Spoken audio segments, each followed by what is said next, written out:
by Jen Street, DenisStarMetro VancouverSun, October 14, 2018. The ANCOUVER. At a debate on Sunday, Vancouver mayoral candidates called each other out on promised numbers of new housing units and whether a hospital is the right place for a bike lane as a crowded electoral race enters its final lap. Ken Sim, Shauna Sylvester, Wai Young, Hector, Bremner and Stewart took part in a debate hosted by Christ Church Cathedral in downtown Vancouver.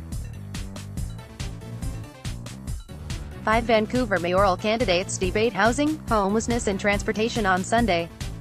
From left, Ken Sim, Shauna Sylvester, moderator Rick Luff, Wai Young, Hector, Bremner and Stewart, Jen Street.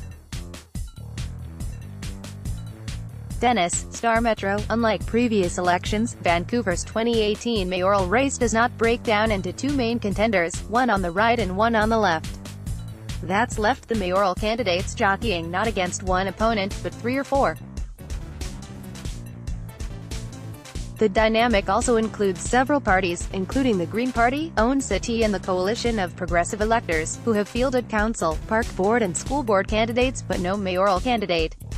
Read more. Vancouver, Burnaby and Richmond investigate WeChat posts for possible vote buying. Independent mayoral candidates talk transparency, debate value of disclosure. Vancouver's independent mayoral candidates in tight race to swoop up undecided voters. New poll. Sim, the center-right nonpartisan association's candidate, took aim at Stewart's promised number of housing units.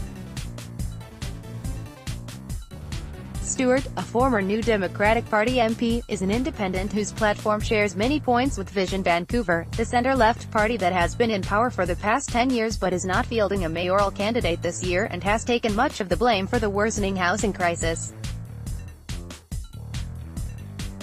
Sim, an entrepreneur who has founded 2 businesses, said the 8,500 units a year in Stewart's plan would add up to 7.5 Olympic villages. Experts have told me, we do not have the capacity in this city to build those units, he said.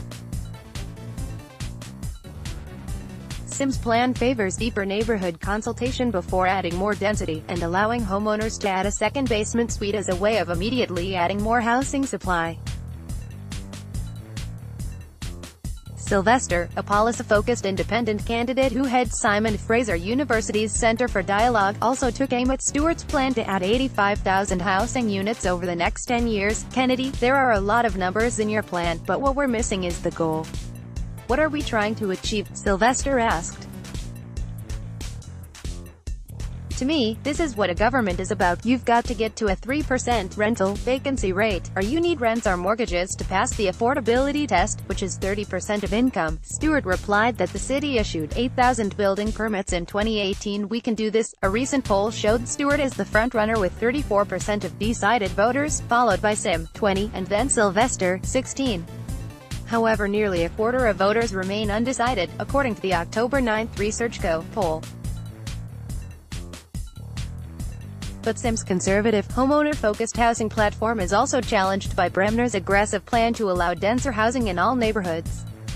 Bremner, a former BC Liberal candidate and staffer, left the NPA to form his own party, Yes Vancouver. Through the debate, Bremner reiterated his stance that many city problems, from transportation to drug addiction, could be fixed by densifying single-family neighborhoods. To expand public transit, he said the city could unlock $110 billion of mortgage-free equity, homeowners own, and he said the city has been slow to approve addictions treatment centers. We won't approve the bonus density they need. Young, a former Conservative MP who is running with Coalition Vancouver, has built her election brand on a promise to tear out the 10th Avenue bike lane. During the debate, Young and Sylvester squared off over that issue, with Sylvester questioning why cars are allowed on 10th Avenue, a roadway that leads through a busy hospital and medical facilities hub. Stewart avoided the fray, commenting that he was surprised when bike lanes come up as an election topic. He said voters' frustrations likely have to do with neighborhood pinch points rather than wanting to get rid of entire bike lanes. Like Sim, Young is promising more consultation with existing neighborhoods before allowing more development. She wants to restrict high-density development to transit hubs, and doesn't believe Vancouver needs to add much more housing supply to accommodate projected population growth. The final question of the debate, from an audience member, was a nod to the fact that whoever wins will also likely be in charge of a council made up of many different parties and independents and could.